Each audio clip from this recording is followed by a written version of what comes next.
Hi, I'm gonna read from my book Färjan, the ferry in English. This is the third video. Is he feeling bad? You can blame on one thing or the other, but I'm worth more than a wasted booking because mom is going to have the car, not even contacting me and canceling. That's probably the worst, not even being worth a cancellation. Now I'm trying to call him and, and say how important it is to cancel. Then he doesn't even answer when I call. I think I should stop calling. That's how it feels. I shouldn't give him any more of my time. He's had everything, hasn't he had it? Now he can give a little of himself. Is he feeling bad? How bad is he feeling? In what way is he feeling bad? Depression, not mania. What makes him think so badly of me? Is it something biological that he should tear himself apart of me? Away from me, that he should choose his own path in life, his own paths in life. He can really look down on me as if I was a lower ranking organism or creation. He thinks that what I say is slow and lacks content. My appearance is disgusting and indicates bad taste. Actually, you can question everything about me and my reality.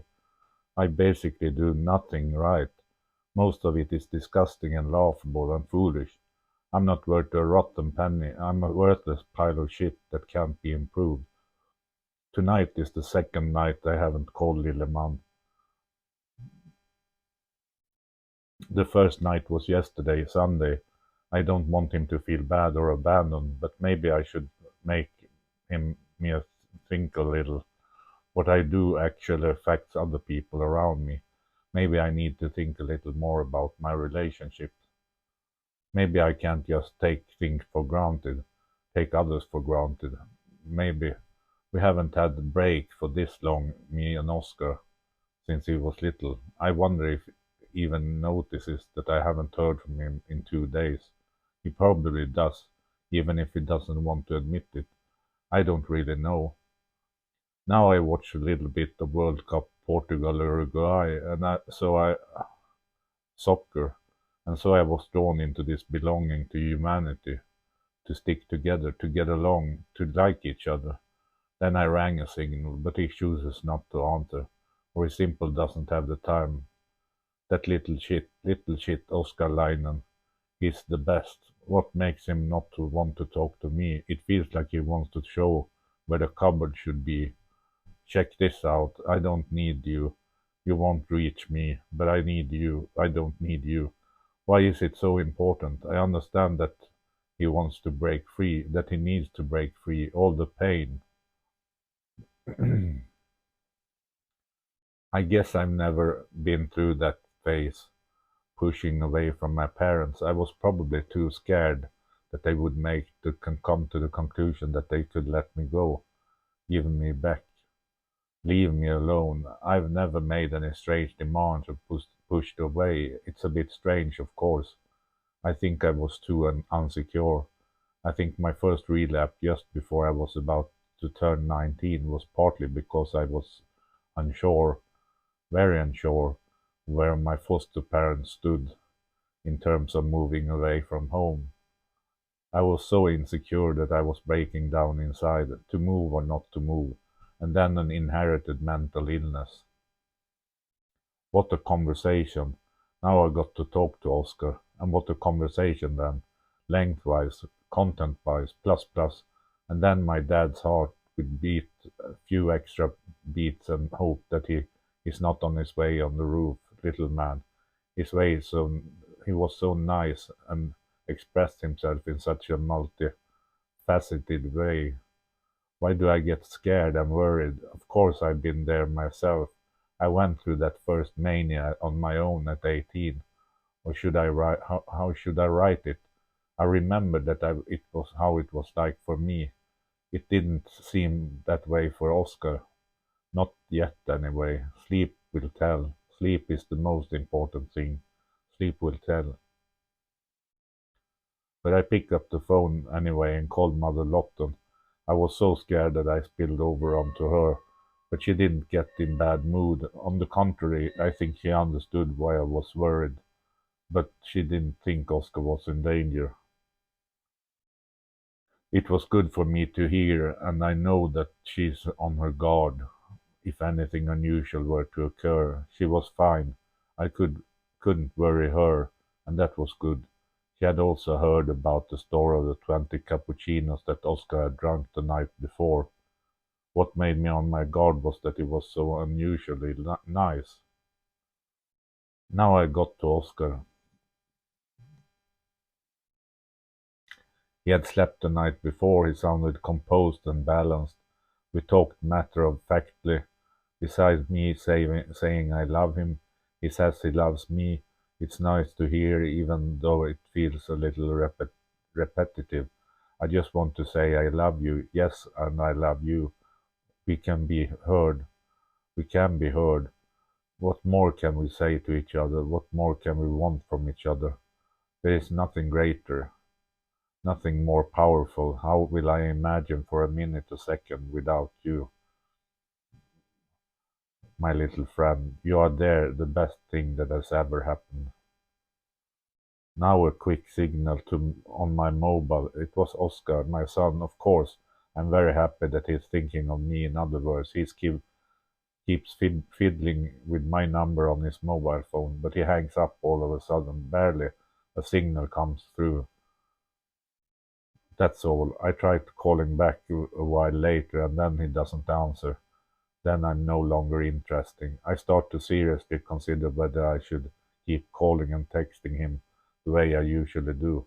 Maybe he thinks I'm intruding. Who knows? Maybe 2 calls will be a lot. The most important thing for me is that he is happy. Whether he is happy with or without me, uh, it doesn't really matter. I think so anyway. How else would it be? Would he only be happy when I am with him? With the restriction on happiness? With or what a requirement? He's not with me most of his time. What a waste of happiness.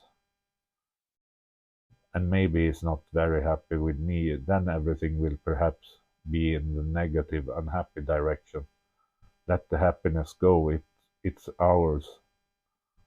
Let Oscar be as happy as he can be, with or without me. Let him feel joy and positive emotions. Oscar is everything you could wish for, everything you could imagine. I can give him as much time as I want. There is endless time when he is with me. He should never have to be alone, sad, bored. Maybe bored. Being bored might be good for the imagination, is character building. But loneliness and sadness, maybe I can protect him from that. I'm a tiger. I can protect him from anything, every single danger, every risk. No one should ever do anything that causes suffering. There I stand, there in the way of every danger and every threat. I protect and cover over all evil. Johannes has no children. I thought he had turned 41. I thought he said he had turned 41. I never want to get involved in who has children or not. One of my doctors reacted when I told him that I was going to be a father. He said something like it was a question of whether people with my illness should be allowed to have children or not. I was completely taken aback. For me, having children was one of the most important and deepest driving forces I've had since I was little. To have the chance to have children, raise them and take care of them. Maybe I can be a great father even though I'm sick from time to time. I hope I've been a good dad. Only Oscar can decide if that's the case. I have no problem with not liking Oscar. I like him to the core, almost to the point where it's probably that much. Can it be that much? I don't know. A while ago I thought about when we bathed together, especially in the bathtub upstairs in Sunderbyn. We each had a water pistol, and Oscar kept big hits in my eyes, so I couldn't see to shoot him. Oscar liked that water fight. He had a natural talent for getting his hits in. He was absolutely superb. Then we had the pool full of water outside. In it, Oscar, sometimes he called it the bomb. He jumped up and down in the water and splashed everywhere to the sides. He thought it was one of the most fun things you could do in the pool. I had a kind of solar cells that heated the water in the pool. It looked like black pads that were heated in the sun, and when you circulated the water into the pool, it looked like it was a very clever construction. The pool is one thing of the things that I never regretted that I got. We have swum several times every day, several summers. I wonder how many hours we have spent in the pool. And then swimming into the autumn, the fog settled out there with the pool. New chapter, mother, new day, new chances. I pick up Mom Greta and we go to Willys and shop. I try to pay with the cash that is left. We got cash when we sold the riding lawn mower. It's still pretty quick to spend cash if you try, but my mom gets on my nerves at the same time I love her. It's a twofold feeling. God, how I long for the time when we don't have to deal with each other so much. At the same time, she spurs me on when it comes to shopping and staying on my feet. But there are probably a lot of letters in my mom's instruction manuals or description. It goes at 180 kilometers an hour. She talks in a fast-paced flow. The words follow each other because, and when you listen what is said, there is no real logic. One thing leads to each other. Best to talk now, so you don't lose the chance to talk.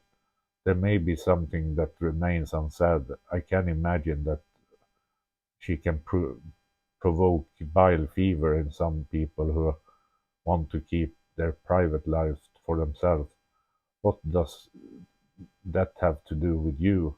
Sometimes I said, is someone said to have said, and what does that have to do with her? Caring about others. She is good at that. A moment ago I suggested that she should start reading books. It sounded like she was nagging. Now that I come home from the store, I feel like I have a pretty high pulse. I'm spreading myself wide open, trying to keep a common thread. Gmail, Facebook, Instagram, LinkedIn, Coinbase, and previously Blocket. I should check a newspaper to get a little insight in the situation. I'm completely absorbed in myself and my life. And so I asked my mom to focus more on herself and her life. I think she has such a terrible eye on everyone else, what everyone else doing, and has said what they have been thinking. I think it's almost sickening, but I'm almost the other way around. I want to isolate myself, get some time for myself and mine.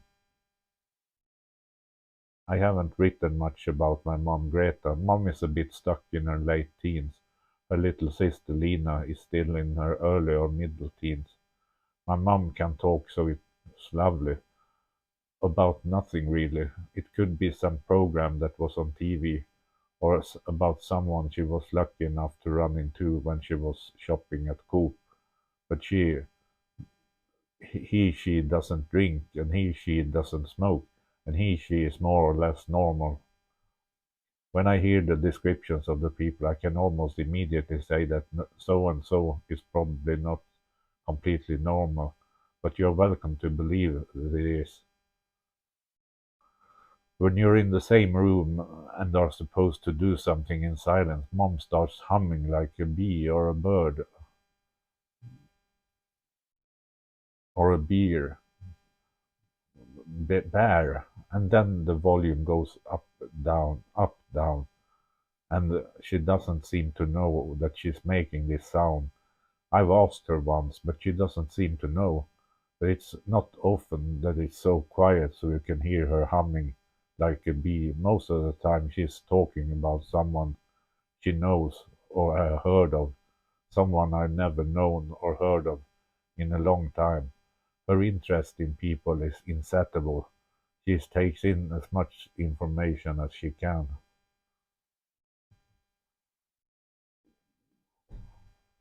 One thing that is very dear to my mother's heart is the evening TV program and what is shown on the different TV channels in the evening. It's like its own world with a certain amount of celebrities and those who are about to become famous. Yesterday it was the champion of the Masters, and the night before it was Let's Dance. Before that there was Masked Singer, and then there was Robinson. And God knows everything. It's like everything comes ready in perfect pieces. Easy to swallow. You just have to gape big. But what is it really about? That's a good question. It's like the same people, just on different times and days. The only people I can think of who are seriously annoyed by my mom are those who protect their own information, because she asks and asks and asks until there is no single word left to say about that matter or that person involved. You could say that she is curious to the core. Her curiosity knows no bound. She just absorbs new information at a rate rarely seen. You would think that she has been preparing for a personal interview for a very long time, considering how thorough she is with her questions. But this is where someone can get annoyed. Yes, by the way, my mom has another side that can irritate other people, and that is that she's considering herself to be a bit noble and of slightly higher rank than others, like she has a royal blood in her veins or something like that. Von Hottentot, Madame Greta, or something like that. This kind of thing can really irritate or other ordinary people, people who are not the same noble birth as her. Some get really pissed off.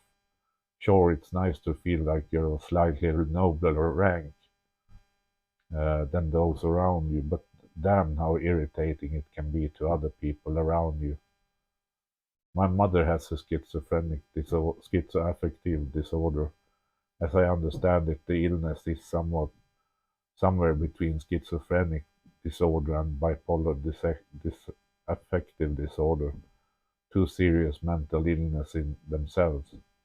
I take it again, um, somewhere between schizophrenic disorder and bipolar affective disorder.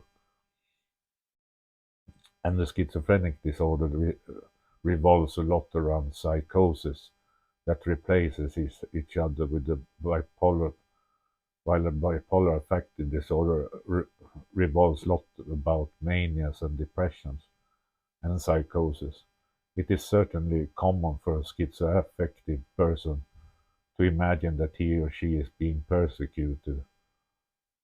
So he or she does not only have psychosis, but he or she experiences peaks or valleys like a person with bipolar disorder. It's a blissful mix, so to say. My Aunt Lena is more clearly schizophrenic. Could she still be in her teens, 18 years old maybe, retired, but she's still so young. My mother may have come a little bit further. Could she even be 22 years old?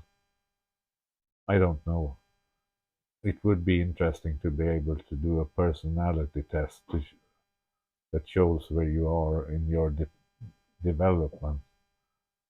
Many people continue to develop throughout their lives. Bipolar people sometimes manage to develop fully. I guess it has a little to do with how much of their life has been a psychosis or in and out of psychosis. ECT treatments also tends to be forgotten. The medications can make you forget. When I went my second therapy session, I learned that psychotic episodes for bipolar people can lead to functional impairments. However, my therapist couldn't point out that I had suffered from particular impairment in my functions. She thought that I was a bit strange in that sense, and of course I was happy that it was so. It's not fun to lose functions, however, whatever they may be. I understand it as the psychotic episode leaving a kind of scar tissue on the brain, but I don't know.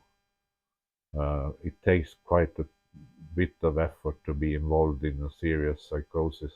Remember my psychosis, and I remember the feelings that I had. I'm sure many people forget.